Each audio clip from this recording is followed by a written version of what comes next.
And it wasn't until like experiencing actual violence myself and being in violent altercations. And I think I mentioned this to you too last weekend. I read books by an author called Rory Miller. He was a corrections officer, so he's dealt with some of like the most violent, dangerous people that you can think of.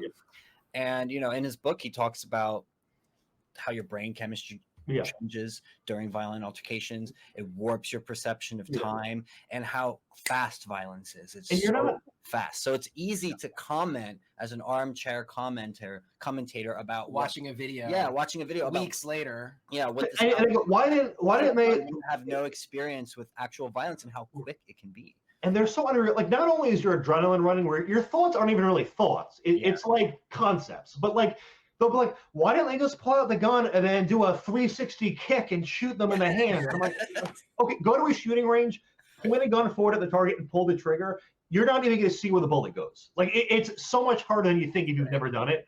And listen, like, I was sort of in the same camp as you, but like, I guess to be consistent, like, whenever someone tries to Monday morning quarterback my job with like writing, I'm like, who the hell are you? So I can't even imagine what it's like when you're actually in danger and having to do that stuff when I have like basically a fake job, and even I'm getting pissed off about it. So, you know, anyway. And then too, I mean, the whole policing environment is such that in Europe there's like 30 to 50% more cops per capita than we have. So anyone saying we should defund cops is starting from a point where we should probably double them. Like it's just they're already, you know, we're already in the wrong direction. They're calling for a cut on top of a deficit, basically.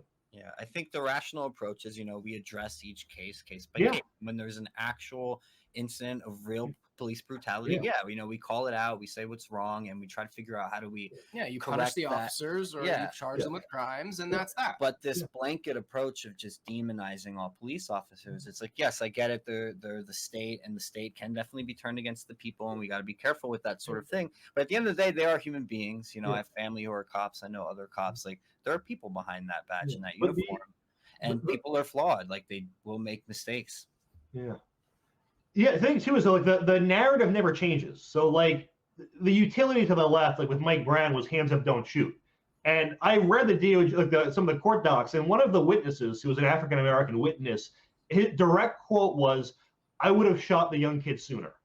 And I'm going, well, if that's what the black guys who are right there watching it are saying, is my only thing differently is I would have killed him sooner. I'm going, it's probably not a race issue at this point. But there's just little nuggets like that where no one gets to hear them. They'll still say that, or Trayvon Martin, where with Trayvon Martin, it's like, listen, it could have been bad, but ultimately we have no idea. Like, there's no video camera. So I have absolutely no opinion because I don't have any clue what happened.